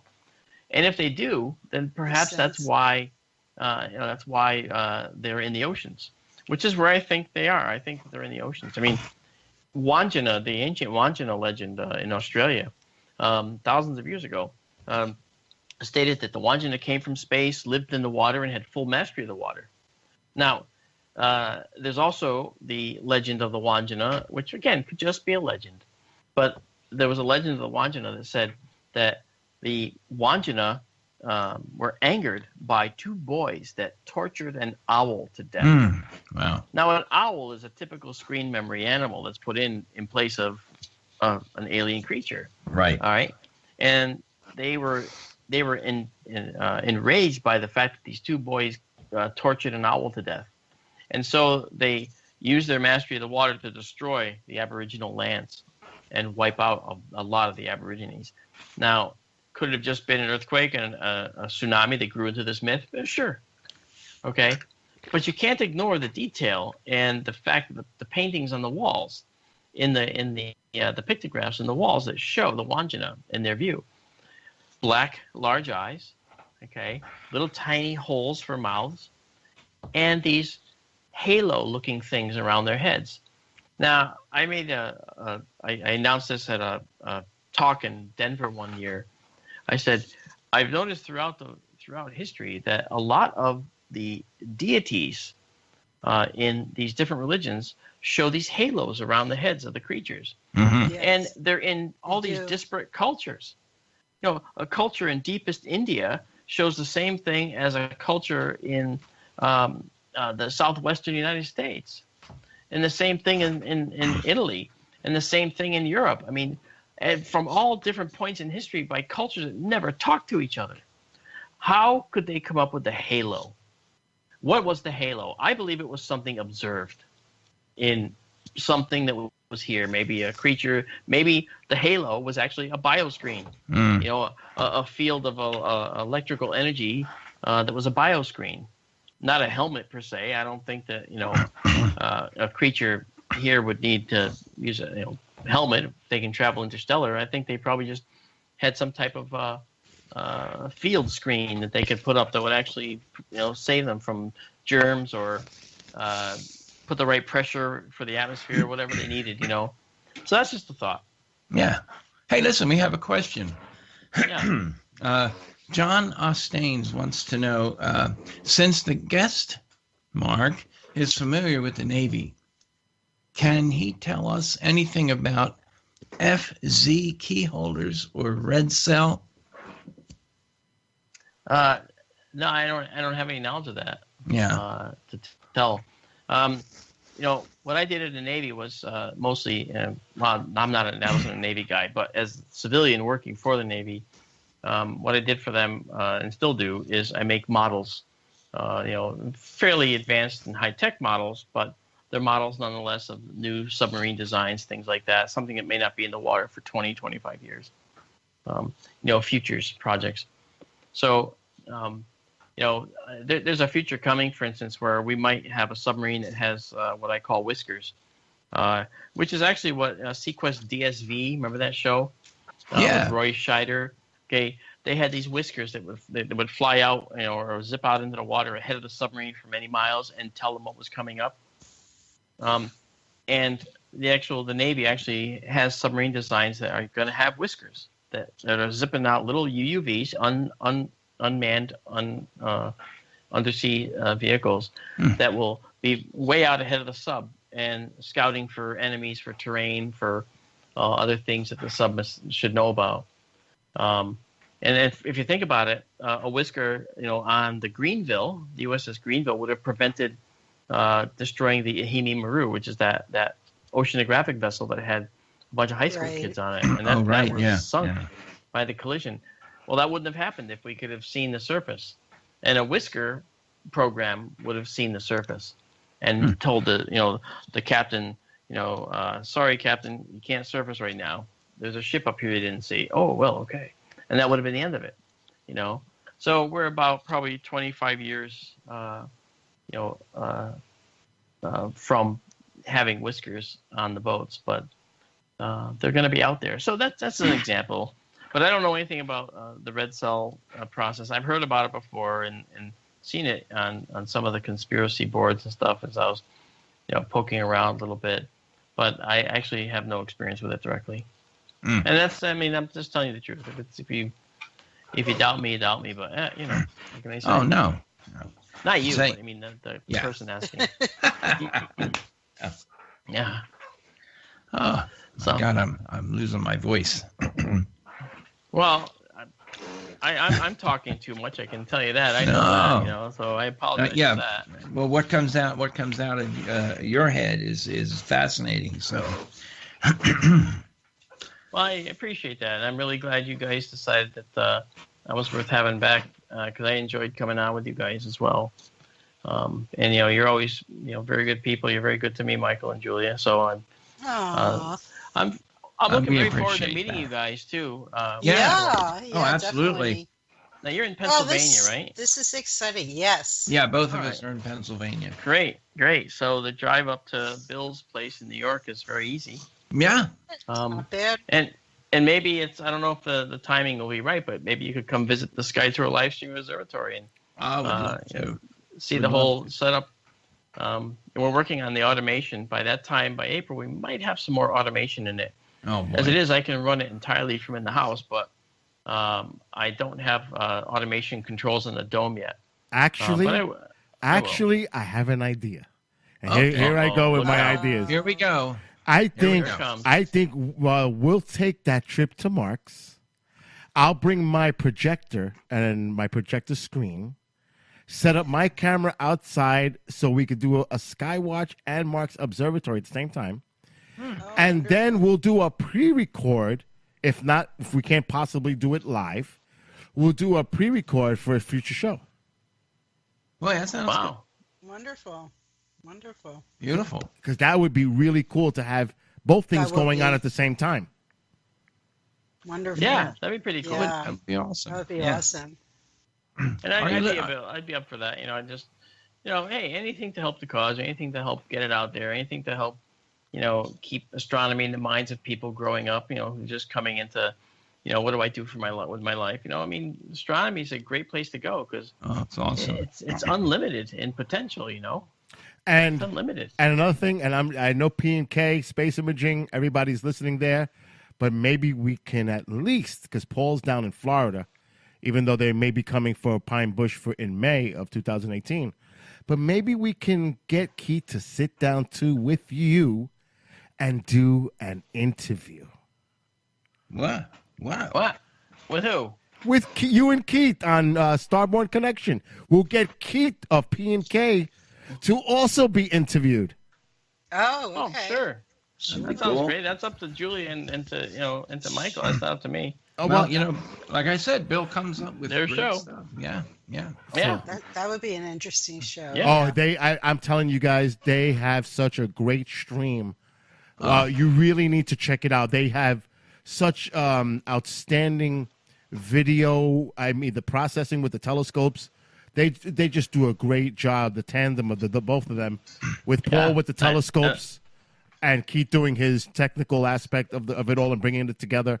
It truly is. Like I said, and I'll say it again. In my opinion, the best lunar planetary stream on YouTube. Period. But Marc, yeah, definitely. But Marc does what Marc does with his deep space observation, and he's got the observatory and. I was posting the photos. in the chat room. They are stunning. They are. Yeah, they are. And he provides such an educational experience when you're listening to a stream as he's going from maybe a galaxy, nebula, constellation, whatever he's doing at the given time, and the way he interacts with everybody and explains it. It is such a great learning experience. I gotta say, okay, I watch, and I know this is the pat ourselves in the back section here, but Bill's wide-angle views of the sky are impeccable. They're wonderful because if you're looking for meteors, if you're looking for just giant constellation photography, his stream is the best. Bill New York Skywatcher. P&K, no one has the moon sewn up like Paul down in Miami. Go Paul, okay? That's right, I'm talking about you, Paul. And, he shows such great views, and Keith sits there, and he takes those views, and he modifies them to sharpen them, to alter the coloring, just so that it looks more right and correct. Because optics sometimes distort the view, change the color a little bit. Keith returns the proper color to the view and makes it look a little better. And so that team together, Paul and Keith, are just phenomenal.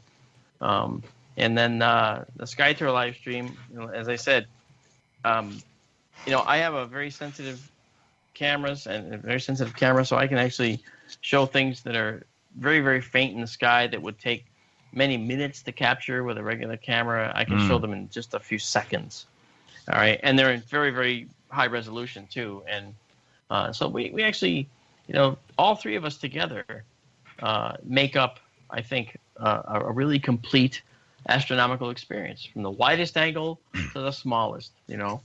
And so I think that's a really good combination. That's why we're all together on astroimaginglive.com.